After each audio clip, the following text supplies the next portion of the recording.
आज आपण इराचा session number 46 करणार आहेत.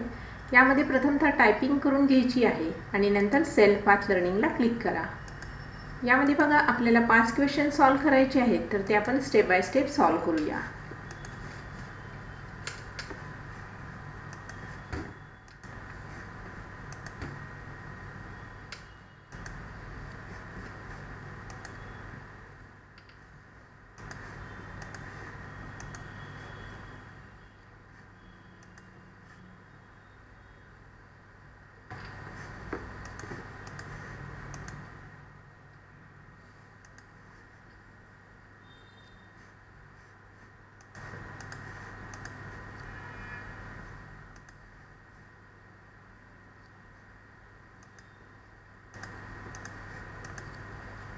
अशा प्रकारे आपली सेल्फ पाथ लर्निंग कंप्लीट झालेली आहे. सेल्फ पाथ लर्निंग नंतरचा नेक्स्ट पार्ट आहे नॉलेज चेक.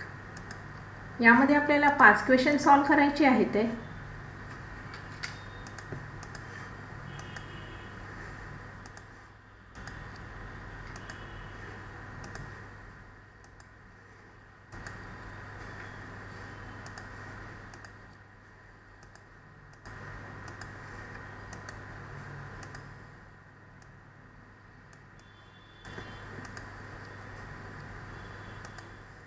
अशा प्रकारे आपले नॉलेज चेक कंप्लीट झालेले आहे. नॉलेज चेक नंतरचा नेक्स्ट पार्ट आहे डू इट युअर सेल्फ. तर यामध्ये बघा, in the displays presentation select the table given in slide number 3.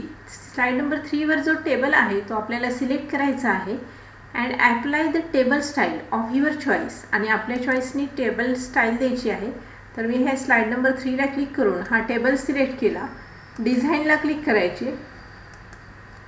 यामधून मी ही टेबल स्टाईल अप्लाय केली आणि शेडिंगमधून रेड कलर अप्लाय करायचा आहे. Next question, in the given presentation insert a picture of your choice from your desktop. तुमच्या डेस्कटॉपवरचे तुमच्या चॉईसने एक picture घ्यायचे आहे. तर त्यासाठी इन्सर्टला क्लिक करा, पिक्चर, आणि या ठिकाणी तुम्ही डेस्कटॉपला क्लिक करायचे आणि डेस्कटॉपमध्ये तुमच्या कम्प्युटरवर जे पिक्चर असेल ते इन्सर्ट करा. Next question, in the given presentation insert a blank slide. दिलेल्या प्रेझेंटेशनमध्ये आपल्याला एक ब्लँक स्लाइड इन्सर्ट करायची आहे. तर मी प्रथमतः इथे शेवटी क्लिक करते, म्हणजे मी शेवटी ब्लँक स्लाइड ॲड करते. न्यू स्लाइड आणि blank, submit. Next question, in the displayed presentation insert the picture of your choice from your desktop.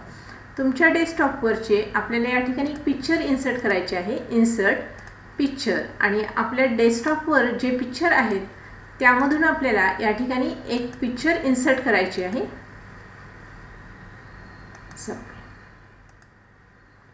In the displayed presentation insert the text box and enter the text. या ठिकाणी आपल्याला एक text box घ्यायचा आहे आणि तिथे text enter करायची आहे. तर इन्सर्ट टेक्स्ट बॉक्स, आणि मी या ठिकाणी हा टेक्स्ट बॉक्स ड्रॉ करते. आणि या ठिकाणी आपल्याला इथे जे टेक्स्ट दिलेलं आहे ते मी सिलेक्ट करते. Ctrl+C कॉपी केलं आणि या ठिकाणी मी पेस्ट केलेलं आहे आणि सबमिट. अशा प्रकारे आपले do it your self complete झालेले आहे. डू इट युअर सेल्फ नंतरचा नेक्स्ट पार्ट आहे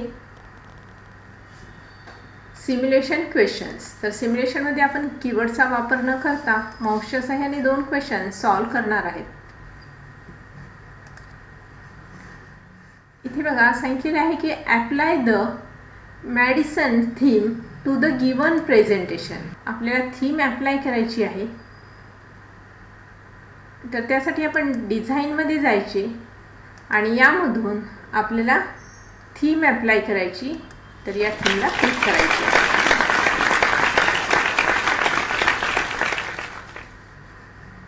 नेक्स्ट क्वेश्चन आहे, you want to change the font size of the selected text. Text already select आहे आणि त्याची आपल्याला साईज चेंज करायची.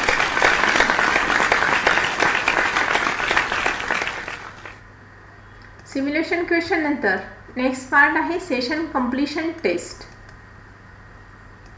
तर या ठिकाणी आपण सेशन कंप्लीशन टेस्टला क्लिक करू, स्टार्ट. यामध्ये बघा आपल्याला 4 क्वेश्चन दिलेले आहेत, तर ते आपण सॉल्व करूया. 4 common types of files are document file, worksheet file, database file and credentials file. तर हे ट्रू आहे. वर्ड, एक्सेल, पॉवरपॉईंट आणि ॲक्सेसच्या फाईल आहेत. The most widely used audio input device is microphone. The keyboard keys that have arrows on them are called navigation key. म्हणजेच arrow key ला दुसरं नाव आहे navigation key. Which of the following characteristics about red is incorrect? रेडच्या बाबतीत कोणतं विधान incorrect आहे असं विचारलेलं आहे. तर एक्सपांडेड स्टोरेज करेक्ट आहे, fast access correct, highly reliable, 1 हाय कॅपॅसिटी हार्ड डिस्क. तर अशा प्रकारे आपले सेशन कंप्लीशन टेस्ट कंप्लीट झालेली आहे. म्हणजेच आपला 46 सेशन कंप्लीट झालेला आहे. थँक्यू.